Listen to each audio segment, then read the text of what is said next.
Hi, welcome to Psychology Made Practical. I'm Angela Pouch, and today I want to explore I don't know if you call it a colloquialism.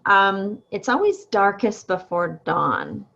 So, what I interpret that to mean is, we have some really dark periods in our life, trials and circumstances that just go really miserable, and it seems like we get really low right before the light comes or the morning breaks, or however other ways you want to look at that symbolism.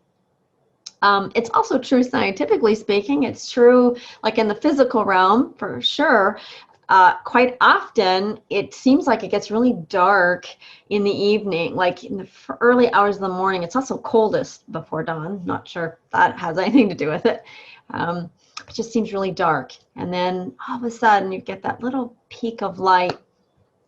And so I think we use this to sort of boost up our spirits, to give us a little ray of hope when we're feeling really hopeless.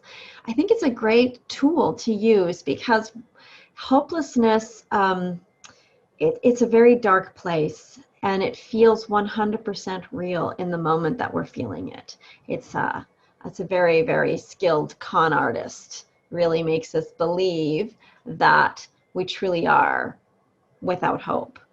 And when we can cling to something like it's always darkest before dawn, meaning this happens regularly, right? This is a daily occurrence.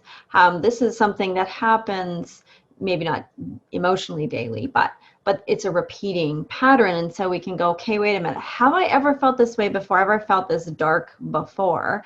And was I able to get out of it? We call that examining the evidence. And I'll link below to one of Dr. David's podcasts on Examine the Evidence. But that's not always going to help us get out of that mood. That's one tool that might work, especially if we have been in these dark situations before. But maybe this is your first time. Maybe, because there's always a first time, maybe this is the first moment you felt this hopeless and this dark. And so we could look at the evidence for other people. And that's not always easy to do when we're in this state. But if we give it a little try, we can. And we can look at, have we heard other people's stories where they felt really hopeless and down? And what did we think of them? Did we think that they were truly hopeless? Or maybe we just saw that they were suffering and we were hoping they would see the hope. And so you can ask yourself, maybe I'm one of those people right now. A little self-doubt is actually good, especially when we're feeling hopeless. And often people who have hopelessness also have self-doubt. So now's the time to tap into that self-doubt. Are you really hopeless? Truly? Because haven't you been wrong before? Or are you 100% right 100% of the time? These tools are just little snippets, and I wouldn't begin to suggest that this 5-minute podcast is going to free you from hopelessness. It's only one tool to help you see that possibly there's an answer or a solution out there. And I encourage you to continue to look for that. And if you're in that dark night of the soul, I encourage you to reach out to someone that you care about. And I know that might be really uncomfortable and anxiety provoking, and you don't want them to see you in your worst state. But trust me, 95% of the people you share that with are going to relate to it. They're also going to say, you know what, I've had feelings of hopelessness too.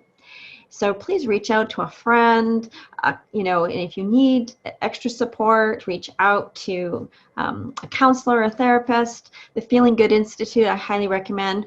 If you're afraid of, doing even that, get a book like Dr. David Burns. These books have actually been really helpful to a lot of people. His book, Feeling Good, was proven in clinical trials to actually help with depression better than antidepressants. So there are tools out there. Don't give up. Keep looking. Find out what's right for you. There's all kinds of different ways to find your hope again and find that dawn and let it break free and let the morning sun come in and dispel your hopelessness. So Hope that was helpful. Again, my name is Andrea Poach. This is Psychology Made Practical. Please subscribe, hit the like button so that these videos can go to more people. And maybe we can make the world just a little bit brighter.